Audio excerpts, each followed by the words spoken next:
1. China Rose.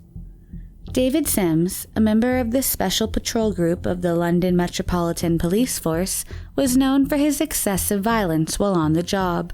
He even attacked an inspector during an alcohol-fueled rage, but it seems that his anger spilled over into his personal life as well. He went through 3 marriages, each ending in divorce, with his wives citing the reasoning for the split as being due to his strong temper and alcohol dependency.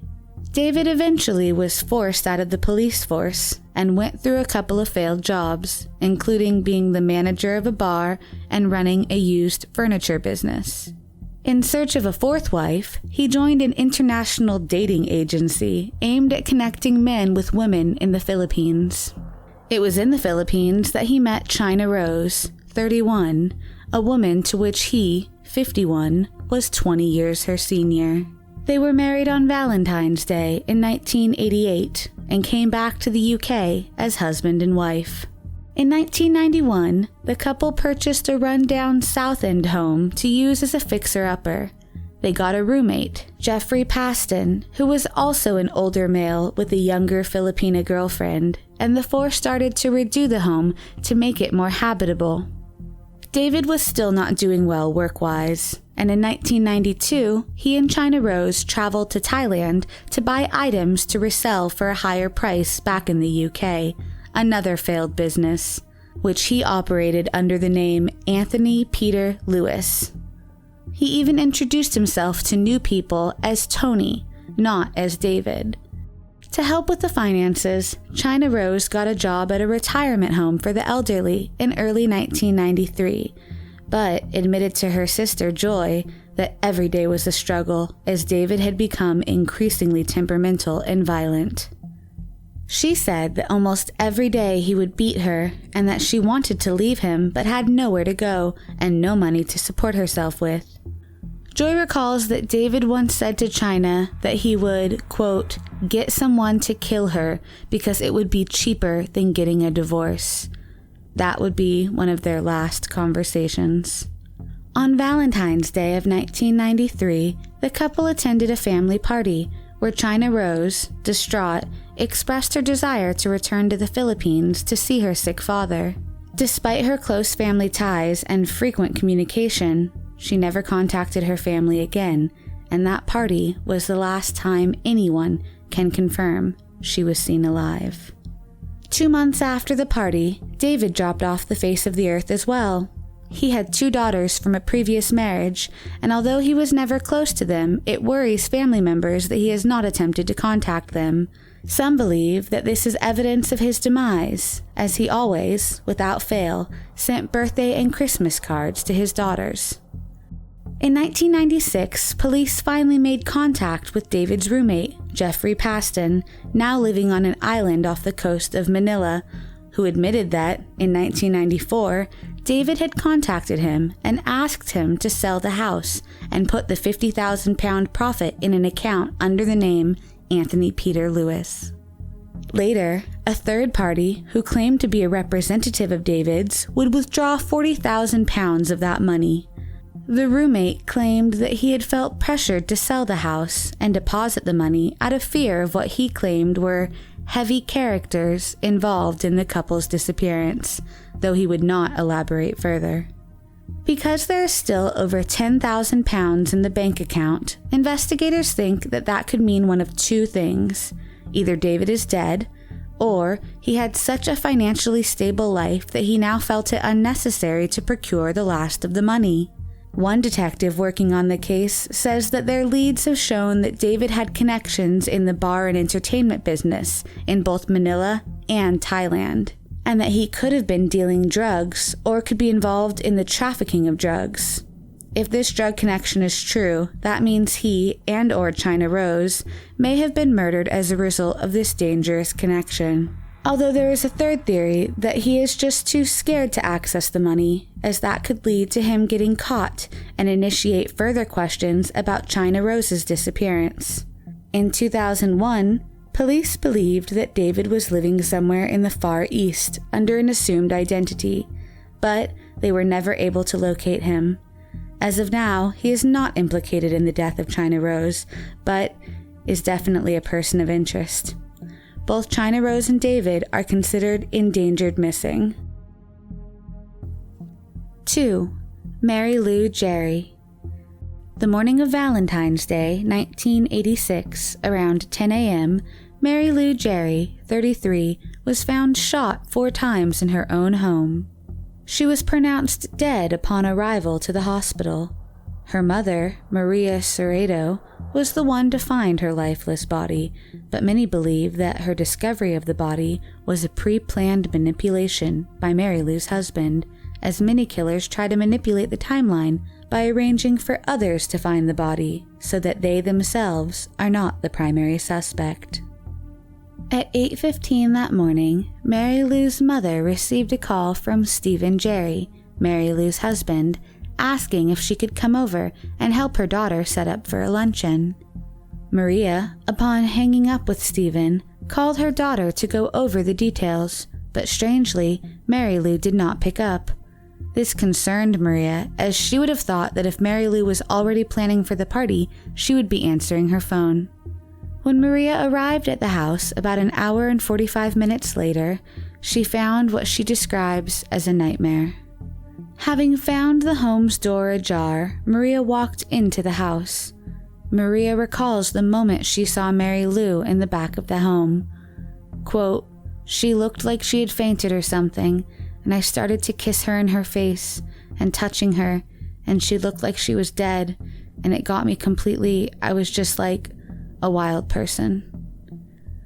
At 10:30, paramedics arrived and tried injecting Marilu with medication intended to revive her heart, but to no avail. Incidentally, this life-saving measure would later make it impossible for investigators to determine the exact time of death. The autopsy would reveal that Marilu was shot with not one, but 2 different guns, a .38 and a .22, which some would describe as overkill, and certainly painted a specific picture of the crime, though the details remained unclear. Besides the fact that the house's door was left ajar, there were no signs of a break-in, and the jewelry box from which Maria believed Marilu was picking out the day's jewelry seemed untouched. But Stephen contests this statement and claims that $20,000 to $40,000 of jewelry and furs were stolen. But the family of Marilu claims this is untrue and that the valuables were still present in the home. The couple, who had been married for only 3 years, were financially well off. Their house was large and in an affluent area of Houston, Texas, and they took many vacations, both international and local. But although things looked picturesque from outward appearances, Marilu's mother recalls a tumultuous marriage, rife in strife and fighting. She recalls that for the last 2.5 years, Marilu had called her many days, crying about the frequent fights between her and Stephen. She recalls that they fought over money, as, while they were moderately well off, Stephen often attempted to live beyond his means. Again, Stephen disagrees with this assertion, claiming that his marriage was, quote, exciting and fulfilling. Attention immediately focused on the husband, Stephen Gerry, who was the owner of multiple handguns, although none were found in the home. When police did locate his guns, they were tested, but ballistics could not match any of the bullets to his registered guns. Normally, Stephen worked from his home office during the morning, but oddly enough, the day of Marilu's death, he suspiciously changed his routine. His story is as follows. He says he awoke at 5 a.m. and did some office work from home. He then says he left the house, with the security system still on, between 6:25 and 6:30 a.m., which was an unusual decision, as those close to him claim he never left the house before 9 or 10 a.m. Stephen then went to 7-Eleven, just 2 blocks from his house, and got a cup of coffee. While he says he left at around 6:30, employees are certain he did not get to 7-Eleven until precisely 6:57, which was strange due to the proximity of the convenience store to his home. It should have only taken him a couple minutes to drive there, not almost half an hour. After getting his coffee, he went to the post office, and after that, he stopped at a donut shop. From there, he visited the store Precision Glass and spoke with the workers there before borrowing their phone in the reception office to call and check in with Marilu around 7:30 a.m. Stephen claims that Marilu answered the phone and said she was too busy to talk, so he quickly ended the call. Detectives and a private investigator have also spoken to witnesses that provide an alibi for Stephen from 7:30 a.m. to 10 a.m. when Marilu was found. The most outrageous fact from the detectives' investigation was that Stephen returned to all these locations the day after his wife's death in order to remind the employees of his presence the previous day and ask for copies of the receipts. Certainly not normal behavior for a grieving spouse. Adding to the cloud of suspicion surrounding the husband of the deceased, Stephen had taken out a $435,000 life insurance policy on Marilu just 2 years prior, which he attempted to collect 10 months after the murder. Marilu's family took him to court, arguing that he was the prime suspect in the killing and should not be able to profit from his crimes. Stephen had over $125,000 of cash judgments against him, and the family believes he killed Marilu for the money. The case over the insurance money was settled out of court, with the results not being made public. While the family highly suspects Stephen, no concrete evidence has linked him to the crime, and he remains a free man. Marilu's headstone uses her maiden name, Serrato, and there is a $20,000 reward for any information that leads to an arrest in this case. Anyone with information on this crime may contact the Houston Police Department at area code 713-884-3131. 3. William E. Billy Trimbach Jr. Billy Trimbach, 26, was a loving father to 2 children from a previous marriage and an infant daughter from his current marriage to Cindy Trimbach.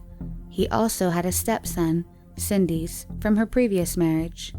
He and Cindy had gotten married in Stoneham, Colorado on Valentine's Day 1992, but exactly 1 year later, on the couple's 1-year anniversary, Billy's body was found with multiple gunshot wounds on the side of the road, 50 miles from his home. Investigators focused their efforts on the wife Cindy, who had a troubled past. It was rumored that she was, either currently or previously, it is unclear, a user of methamphetamine. Prior to her marriage to Billy, she and her previous husband had contracted HIV, which at the time of Billy's murder had turned into full-blown AIDS. Billy was extremely caring and worked extra shifts as a mechanic to earn money for Cindy's treatments, even going so far as to drive to Mexico for alternative treatments not yet available in the United States. On Valentine's Day of 1993, Cindy called police to report that she hadn't seen her husband since the previous day, Saturday morning. Cindy's 9-year-old son told police he saw Billy leave with an unidentified man Saturday morning and thought he had possibly left to help the man with his car. Upon analysis of the crime scene, police determined that Billy had been killed somewhere else and left on the side of the road. When Billy's body was found in Wiggins, Cindy made a strange comment that she had driven past the exact area the night before in search of Billy. Investigators were confused. What had she been doing almost 50 miles away from the family home when neither she nor Billy knew anyone in that area? A coincidence indeed. To add to the coincidence, the sheriff tasked with the case had also driven past the location of Billy's body the night before and says he remembers seeing multiple cars pulled off the side of the road, huddled together. He may have unknowingly witnessed the dumping of the body. When detectives analyzed Cindy's car, a Chevy Suburban, they found small amounts of dried blood matching Billy's. This led them to believe that either Billy himself had been in the back of the car, or that Billy's killer had been in the car at some point either before or after the body was abandoned. They also matched certain items at the dump site to specific items still in Cindy's car. Adding to the personal connection, Billy was found to be shot with a 9mm handgun, of which he himself owned, though it was missing. Even more damning was the life insurance policy Cindy had taken out on Billy shortly before the murder. The policy was for a whopping $500,000. Investigators would later learn she had forged his signature on the initial documents, leading them to believe that Billy was unaware of this new price upon his head. Detectives wondered if Cindy could have been involved in Billy's death in order to get the insurance payout to help with her expensive treatments. After Billy's funeral, and with the rumors of Cindy's participation growing even louder, Cindy moved to Butte, Montana with her now 10-year-old son. There's no mention of the infant daughter that she and Billy shared together, and it is unknown whether she also moved with them. Strangely enough, when registering her 10-year-old son to the local public school, Cindy expressed concern about her son's adjustment due to the fact that he had supposedly seen his stepfather murdered right before his eyes. This is not at all in line with what she told investigators. After a newspaper published an article on the killing of Billy and mentioned Cindy as a suspect, her 10-year-old son started being bullied. He was already struggling in the new school because somehow it had gotten out that both his biological father and mother suffered from AIDS. The stigma surrounding the disease was even worse back then, and many kids refused to be close to him for fear they would contract the virus. When word got out that his own mother may have killed his stepdad, the bullying intensified, and Cindy's son brought his mom's gun to school and killed an 11-year-old classmate. An eyewitness to this event said that the 10-year-old had not intended to kill him, but just to scare him. However, after missing the first 2 shots, the gun's recoil caused the 10-year-old's aim to adjust, and the 11-year-old classmate, a reportedly model student, was shot in the head and died instantly. Detectives traveled to Butte to re-interview the 10-year-old boy, and it was then that he admitted to making up the story about seeing Billy leave with another man the day before his death. The boy claimed he had made that up to cover for his mom, whom he believed was involved with the murder, but no additional details could be extracted. Cindy succumbed to the virus in 1994, 1 year after Billy's death. While many believe Cindy was involved, the case was still open. In 1998, another suspect, possibly Cindy's former drug dealer, killed himself after being contacted by the police asking for an interview, citing that, quote, he was going to be the only person prosecuted for involvement in this case. To this day, no one has ever been charged in the murder. Detectives urge anyone with information to please reach out by contacting the Morgan County Sheriff's Office at area code 970-867-2461. 4. Belle chased John Doe. It was Valentine's Day, 1975, when a Belle Chase couple discovered the lifeless body of a teenage boy hanging from a fruiting persimmon tree. The boy was 16 to 17 years old and had committed suicide by hanging himself from the tree using a bedsheet. He was wearing a maroon and yellow knit shirt, blue trousers, and unmatched socks. He was not wearing any shoes. He had placed some papers in a nearby glass jar. The papers turned out to be a lengthy suicide note. It was addressed simply to Mom and Dad, which read in part, "When you stop growing, you are dead. I stopped growing long ago. I never did develop into a real person, and I cannot tolerate the false and empty existence I have created." He had also included a notation to the police who would find him, writing, "You are bound to preserve domestic peace and order. If you pursue who I was and spend hundreds of dollars, you will accomplish little. There are no legal consequences of my death or any kind of entanglements. All that can happen is that you will shatter the domestic peace and order of 2 innocent lives. Do not deprive them of the hope that their missing son will return. Let me be. Let it be as if I wasn't ever here. simply cremate me as John Doe. He goes on to say, "It is best if I cease to live quietly than risk that later I will break and shatter by violence or linger years under care. I implore you to see a psychiatrist in order that you might understand my death and my life. Ask thoroughly about what I was, and you will see that it is not tragic that I am gone, but more natural than if I continued." In a section of the letter entitled, "Why You Should Not Feel Responsible," the young man wrote, "I was born with a definite pervasive melancholy. What frustrated me the most in the last year was that I had built no ties to family or friends. There was nothing of lasting worth and value. I led a detached existence, and I was a parody of a person, literally and figuratively. I didn't tell jokes. I was a joke." The suicide note is quite lengthy and cites the writings of Emil Durkheim, a philosopher and psychologist. The young man said that Durkheim called suicide an inner direction of homicidal feelings against someone else. On separate paper, he told his parents, "You have provided me with excellent advantages and privileges and experiences. I am extremely grateful for all of your sacrifices, time, and support. I am now repaying you with an arrogant act. In this light, I do see it as criminal. I can only hope that you see that it was me who caused it."